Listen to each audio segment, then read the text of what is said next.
Mami tampak senang sekali melihatku sudah pulang. Kok cepat sekali pulangnya sayang?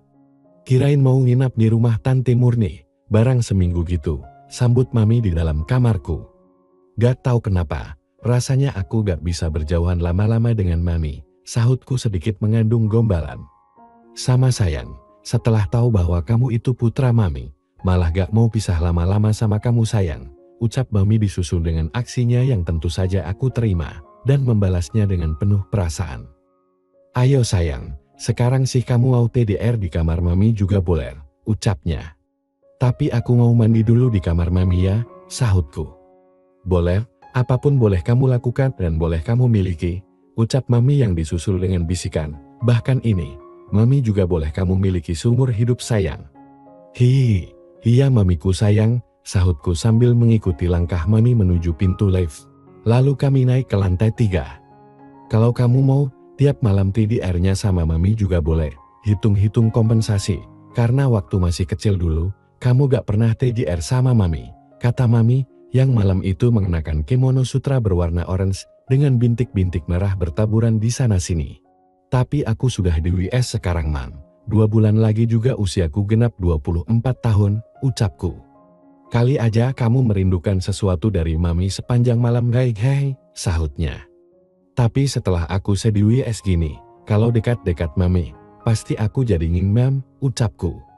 Gak apa-apa, kalau mau kan tinggal laksanakan saja, sekarang ingin gak? Tanyanya. Belum Mam, aku mau mandi dulu ya, ucapku. Iya mandi dulu Lil, biar seger, sahutnya. Kemudian aku masuk ke dalam kamar mandi Mami, yang jauh lebih lengkap daripada kamar mandiku di lantai dasar, sabun, sampo dan sebagainya import semua, ada bathtub segala di dalamnya, sehingga aku bisa berlama-lama, berendam dengan air sabun hangat, sambil menerawang kemana-mana. Selanjutnya aku mengambil kimono putih yang alsi dan banyak terlipat di dalam lemari kaca kamar mandi Mami. Setelah mengenakan kimono itu, aku menyisir rambutku di depan cermin besar yang menempel di dinding kamar mandi.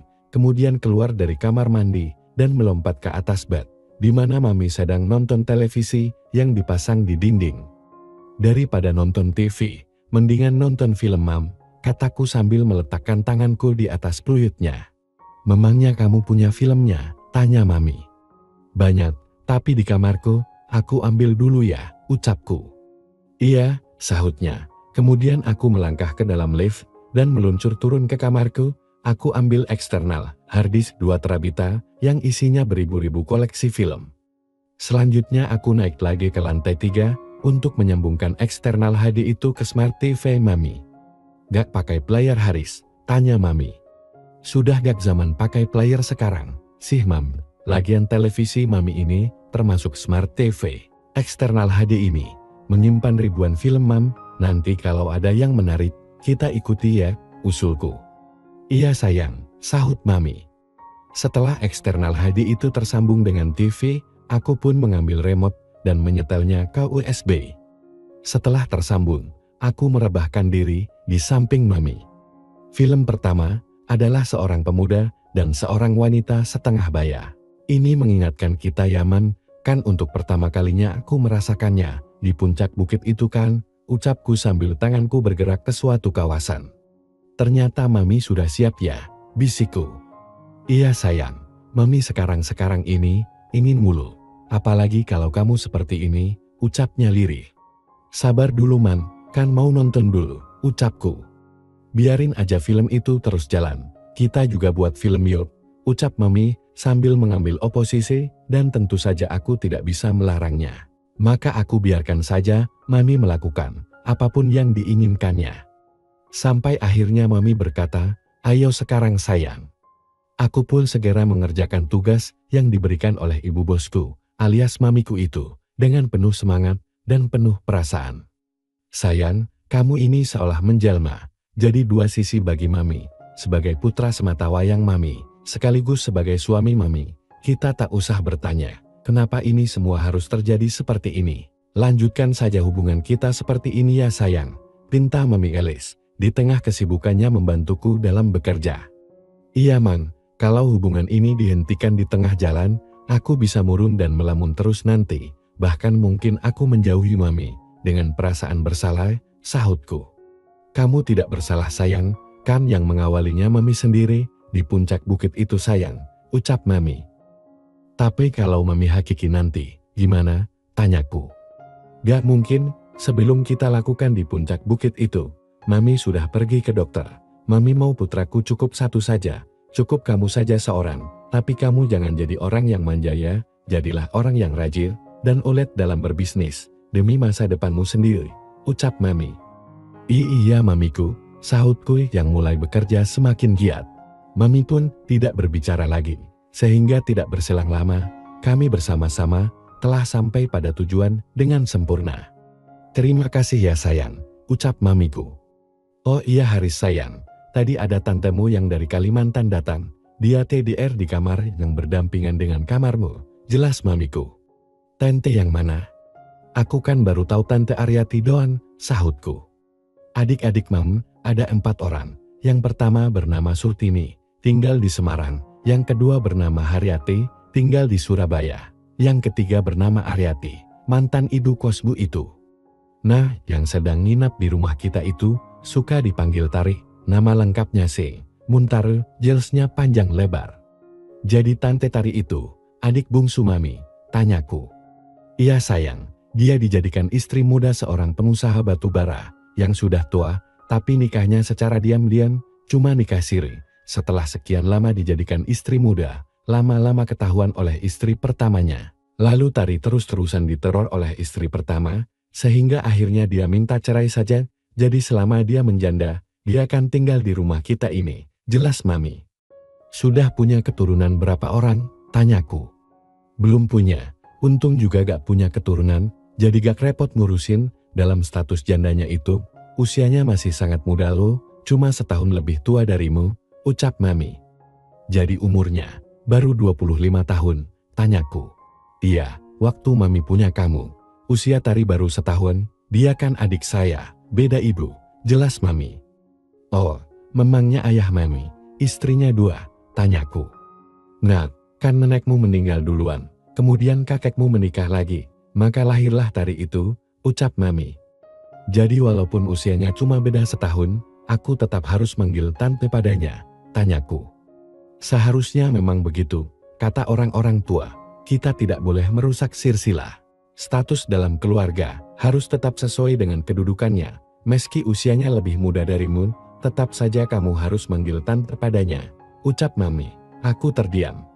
Karena tayangan film di layar televisi lebih menarik perhatianku. Dan diam-diam, aku jadi mau lagi. Untung Mami pun sama sepertiku, sehingga kami melakukannya sekali lagi malam itu. Tentu saja dalam durasi yang lebih lama daripada yang pertama tadi. Lalu kami tertidur, ditutupi selimut tebal. Hen, Tanti Tari. Seperti apakah penampakannya? Dan apakah aku kembali akan mendapatkan kesempatan asik juga dengan Tanti Tari?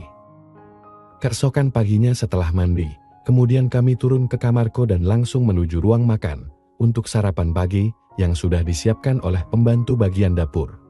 Cuma makan bubur ayam dengan taburan emping di atasnya, tapi terasa lancar di mulut. Setelah selesai sarapan pagi, Mami menyuruhku menunggu sebentar di ruang makan, sementara Mami membuka pintu kamar yang berdampingan dengan kamarku. Tak lama kemudian, Mami keluar lagi bersama seorang wanita muda bergaun putih bersih, yang, aduh man.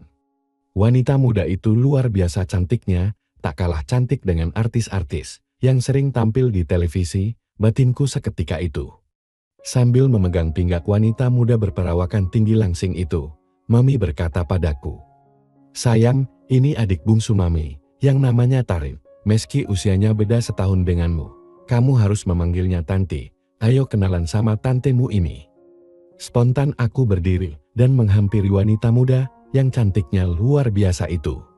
Dengan sikap sopan, aku cilikum tangan wanita yang terlalu muda untuk dipanggil tante itu, sedangkan Tante Tari malah memberikan hadiah di sepasang TV-ku sambil berkata, ya Tuhan, keponakanku kok ganteng gini Mbak Elis. Dengan suara setengah berbising, aku langsung menanggapi, Tante juga cantik sekali, masih muda pula. Tante Tari menatapku dengan senyum manisnya yang aduhai, kemudian malah beraksi lebih nekat lagi terhadapku di depan Mami. Tentu saja hal itu membuatku gelagapan, tapi aku lihat Mami cuma tersenyum-senyum sambil mengedipkan sebelah matanya padaku. Entah isyarat apa yang Mami maksud dengan kedipan sebelah matanya itu. Lalu kami melangkah ke ruang keluarga. Kami duduk berdampingan di sofa panjang yang berbentuk L, yang sudutnya menempel di sudut ruang keluarga itu. Aku duduk diapit oleh Mami dan Tante Tari yang ternyata ramah sekali. Mami di sebelah kiriku, Tante Tari di sebelah kananku. Biar tantemu ini jangan murung terus, ajak jalan-jalan ke tempat yang bisa menghibur hatinya sayang, kata Mami. Ajak jalan kemana, Mam? Tanyaku bersemangat. Kemana saja, sahut Mami. Oh iya, Mami kan punya tanah di perbatasan Jabar dan Jateng. Tante sudah 2 kali diajak ke sana waktu gadis dulu, sedangkan Haris kan belum pernah diajak ke sana. Tanah di perbatasan itu, termasuk tugasmu juga untuk mengelolanya nanti kan. Nah, kapan-kapan ajak tantemu ini ke sana, lanjut Mamiku. Sekarang sih jangan jauh-jauh dulu Mbak, kalau ke Jogja, aku mau pengen beli gaun batik yang bagus kualitasnya, tanggap Tante Tari. Mau ke Jogja sekarang? Boleh, kataku. Mami juga tampak setuju. Ia anterin dia kemanapun yang dia mau, pokoknya setelah tinggal di rumah ini gak boleh murung lagi. Harus kembali ceria, seperti dahulu, dandan aja dulu sana Tari, ucap Mami lagi. Gak usah, pakai gaun ini aja gak apa-apa kan, sahut Tante Tari. Iya, ucap Mami mengangguk, pakai gaun itu juga gak apa-apa, nanti di Jogja, beli gaun yang bagus-bagus. Aku juga pakai ini aja ya, kataku sambil memegang lengan baju katun coklat mudaku. Kemudian Mami bangkit, sambil mengedipkan matanya padaku. Isyarat yang satu ini, aku mengerti maksudnya, bahwa aku harus mengikuti langkah Mami, sementara Tante Tari juga berdiri, dan masuk ke dalam kamarnya. Mami mengajakku bicara di dalam kamarku. Dia itu bawa duit banyak sekali, mantan suaminya kan petambang batu bara, yang duitnya berlimpah ruah. Kelihatannya dia suka padamu Haris, kamu rayu saja dia, sampai jatuh hati padamu, ucap Mami. Loh, Mami kok ngomong gitu? Tanyaku heran dan bingung. Biar dia kerasaan di sini sayang, supaya sakit hatinya terobati olehmu. Selain daripada itu, nanti deh Mami bicara panjang lebar denganmu. Tapi, masalah rahasia kita, jangan sampai dia tahu, kecuali. Kecuali apa? Tanyaku, karena Mami tidak melanjutkan kata-katanya. Kecuali kalau kamu sudah mendapatkan dia, dan sudah melakukannya dengannya, seperti yang sering kita lakukan. Kita baru boleh buka kartu, ucap Mami. Kok Mami seperti semangat begitu ingin, agar dia tetap tinggal di sini, tanyaku heran. Tari itu, punya faktor keberuntungan yang bagus, sekali sayang, mantan suaminya, sering bilang gitu dahulu, bahwa sejak Tari jadi istrinya, usaha mantan suaminya itu, langsung meningkat jauh dari sebelumnya. Lagian Tari takkan menyusahkan kita kok, duit pemberian mantan suaminya, sangat banyak, kalau dia jatuh ke tangan lelaki yang pemorotan, kan bahaya, ucap Mami. Memangnya Mami rela, kalau dia benar-benar jatuh hati padaku nanti, tanyaku memancing, padahal aku sudah setuju dengan keinginan Mami itu. Rela, sangat rela, asalkan Mami tetap dapat JTH juga, darimu sayang, ya sudah pergi sana, mau pakai mobil yang mana terserah kamu, ucap Mami. Pakai sedan yang kemarin aku pakai, nganterin Mama aja, ucapku. Iya terserah kamu, semua mobil di garasi itu, kan sudah jadi punyamu juga sekarang, ucap Mami. Kemudian kami keluar menuju ruang tamu, di mana Tante Tari sudah menunggu, sambil menjinjing tas kecilnya. Mbak Elis, villa kayu yang berada di dekat Parangtritis itu, masih punya bakar, tanya Tante Tari pada Mami. Masih, sahut Mami seraya mengangguk. Mau ke sana? Silahkan saja, sebentar, kuncinya tak ambil dulu, ucap Mami lalu bergegas menuju ruang kerjanya.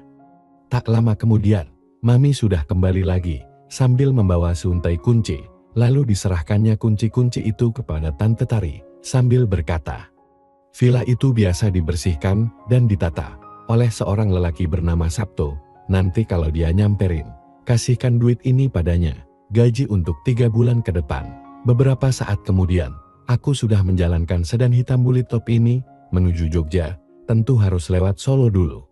Sudah punya pacar belum kamu Haris? Tanya Tante Tari, sambil memegang tangan kiriku yang nganggur. Karena sedannya bisa matic bisa manual juga, kali ini aku aktifkan maticnya. Belum Tante, sahutku. Di wisuda juga baru sebulan, langsung sibuk ngurusin perusahaan Mami, jadi ya, belum sempat nyari calon pacar, apalagi calon istri, sahutku dengan berbohong. Masa sih, cowok seganteng kamu gini belum punya pacar? Tanyanya sambil meremas tangan kiriku dengan lembut. Waktu masih kuliah, aku kan belum dipertemukan dengan Mami. Pada saat itu, aku hanya konsen kuliah aja, gak mau mikirin pacaran, ucapku. Sayangnya kamu itu, putra kandung kakakku, ucapnya ngambang. Memangnya kenapa Tante? Tanyaku memancingnya. Gak bisa kan Win kita, ucapnya singkat. Kang Win apa nikah? Sahutku. Nikah, hihihihi. Kalau Kampin sih boleh-boleh aja ya, ucapnya lagi dengan disertai senyuman manisnya itu. Mau banget dong aku Kampin sama tante yang cantik ini, sahutku. Kampin apa nikah? Tanyanya. Kampin lah, sahutku semangat. Kalau gitu, sekarang langsung jalan menuju Parangtritis saja. Setelah lewat ASA, belok ke kiri menuju villa punya mamimu. Belanja pakaian sih gampang, kapan-kapan juga bisa, usul Tante Tari. Mau ngapain ke villa? Tanyaku pura-pura. Katanya mau itu tadi. Ya sudah kita lakukan di villa saja. Mumpung aku lagi ingin sekali ini, lanjut Tante Tari. Serius nih? Tanyaku. Tigarius, bukan serius lagi. Aku suka kok punya keponakan ganteng gini, ucap Tante Tari yang disusul dengan hadiah hangatnya di TV kiriku. Seperti apakah kejadiannya bersama Tante Tari ini nanti? Kita simak di episode selanjutnya yang bersambung, lanjut ke episode 11. Terima kasih.